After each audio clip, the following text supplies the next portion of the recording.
চাঙ্কারপুলের যে রায় হয়েছিল সেটি পূর্ণাঙ্গ রায়টা প্রকাশ হয়েছে আমরা দেখলাম। সেখানে অনেক অসঙ্গতি তুলে ধরা হয়েছে। সার্বিক এই রায়টি নিয়ে আপনার মূল্যায়ন কি সব সার্বিকভাবে বলেন আমাদেরকে একটু। জি, ধন্যবাদ।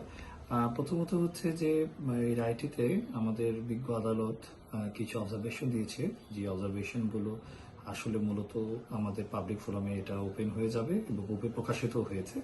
সেখানে কিছু আমাদের প্রসিকিউশনের পাশাপাশি ইনভেস্টিগেশন এজেন্সির কিছু আনঅ্যান্সার্ড কোশ্চেনের বিষয়গুলো বলা হয়েছে, যে সেখানে আসলে 40 জনের ভিতরে 37 জন যারা অস্ত্রধারী ছিল, কেন তাদেরকে সাক্ষ্য দেওয়া হয়েছে, কিসের ভিত্তিতে সাক্ষ্য দেওয়া হয়েছে, তাদের কল ডেটা রেকর্ড, কার কি অবস্থানটা আসলে মূলত কোথায় ছিল, সেই সকল বিষয়ে আসলে প্রশ্ন করা হয়েছে।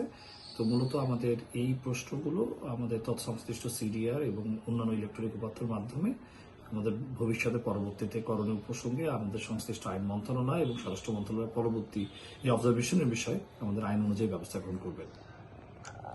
এখন তো তাহলে মন্ত্রণালয় ডিসিশন এগুলো কেন করা হয়নি এই বিষয়টা তো আপনি বলছেন। তাহলে এই যে এখন বিচারটা হয়ে গেল, আবার তো পুনরায় এক ঘটনা দুইবার বিচার করার সুযোগ নেই, সেক্ষেত্রে কি হবে? আসলে বিচারটা স্বাভাবিকভাবে হলেও এখানে কিন্তু মূল বিচার যারা দোষী সাব্যস্ত তাদের কিন্তু শাস্তি দেওয়া হয়েছে।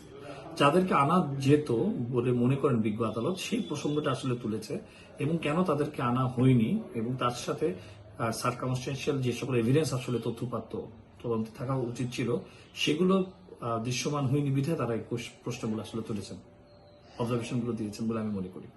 সার্বিকভাবে এতে কি মানুষের মনে অনাস্থা তৈরি হলো কিনা? না, আসলে যে বিষয়টা হচ্ছে যে প্রকৃত অর্থে তদন্ত সংস্থা তাদের নিজের জায়গা থেকে তারা যেটা ফিল্ড পর্যায়ে ইনভেস্টিগেশন করে পেয়েছেন, সেই বিষয়টা তারা সেখানে উপস্থাপন করেছেন। সেক্ষেত্রে বাকি সদস্যদের রোল কি ছিল, সে বিষয়টা আসলে অধিকতর পরিষ্কার হয়নি বিধায় বিজ্ঞ আদালত এই বিষয়ে অবজারভেশন দিয়েছে এবং ভবিষ্যতে আমাদের যতগুলো চার্জশিট হবে প্রত্যেকটি সদস্যদের আসলে মূলত কি রোল ছিল, তার সংশ্লিষ্ট সিসি, তার সংশ্লিষ্ট জেনারেল ডায়েরির কপি, গুলি খরচ হয়েছে কি হয়নি, তার প্রত্যেকটি সদস্যের সিডিআর, বিশেষ করে যেটা খুব গুরুত্বপূর্ণ, তার ভৌগোলিক অবস্থাটা আসলে কি ছিল এবং তাকে কাকে কাকে সাক্ষী বানানো হচ্ছে, এবং যে বিষয়টি খুব গুরুত্বপূর্ণ, কাউকে রাজসাক্ষী করার আসলে আদৌ প্রয়োজন আছে কিনা বা কাউকে পূর্ণাঙ্গ সাক্ষী করার প্রয়োজন আছে কিনা, এত এত এভিডেন্স থাকা সত্ত্বেও, যেখানে video, audio, call record, SMS রয়েছে, সেটা ভবিষ্যতে আমাদেরকে আরো অধিকতর আমাদের কোর্সে ফ্রেমওয়ার্কের অনুযায়ী এটা সাবমিশন করার জন্য আসলে অবজারভেশনটা দেওয়া। এই মানে এখানে ব্যর্থতাটা কার আসলে, প্রসিকিউশনের নাকি তদন্ত সংস্থার নাকি বিচার সংশ্লিষ্ট বিচারকদের? আসলে যে বিষয়টি হচ্ছে যে আমি অবশ্যই এখানে বলবো, আমাদের তদন্তের কিছু বিষয় এখানে পরিষ্কারভাবে আসেনি বিধায় তদন্ত সংস্থা তদন্তকে আসলে প্রশ্নায়িত করা হয়েছে।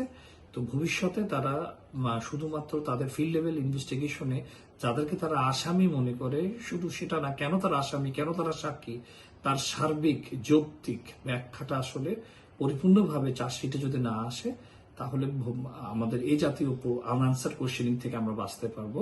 তো এটা আমাদের একটা লিসন লার্ন, কারণ এই ধরনের অবজারভেশন গুলো এটাই প্রথম এসেছে। তো এখন আমরা তদন্তর ক্ষেত্রে আমরা আরো অধিকতর ভাবে বিষয়গুলো যাতে অত্যন্ত স্পষ্ট থাকে, সেই বিষয়গুলো নিয়ে আমরা ভবিষ্যতে কাজ করব। আর কিছু বলার, সবাইকে আসামি করা হয়নি এইটা নিয়ে একটা প্রশ্ন উঠেছে। আশরাফুল ইসলামকে দেখলাম আসামি করা হয়নি, এটা নিয়ে প্রশ্ন তুলেছেন। একই সাথে অন্যান্য বাহিনীর কাউকে আসামি করা হয়নি, এটা নিয়েও ট্রাইব্যুনাল প্রশ্ন তুলেছেন। ট্রাইব্যুনালকে এই প্রশ্নগুলো কি তুলেছেন, আসলে কেন তুলেছেন?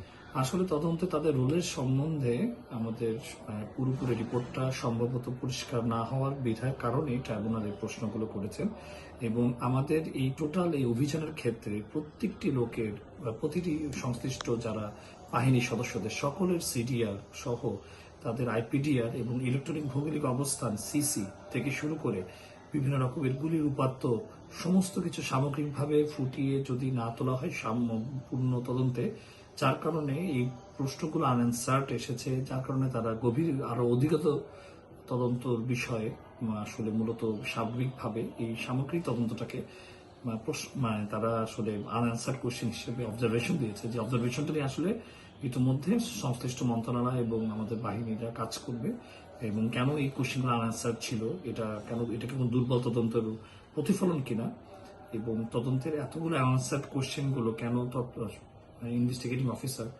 বিজ্ঞ আদালতে ধারাবাহিকতার সাথে প্রেরণ করেনি, সে বিষয়গুলো আসলে আলোচনা হচ্ছে এবং আমাদের পরবর্তী করণীয় প্রসঙ্গে বা মন্ত্রণালয় থেকে নির্দেশনা আসবে।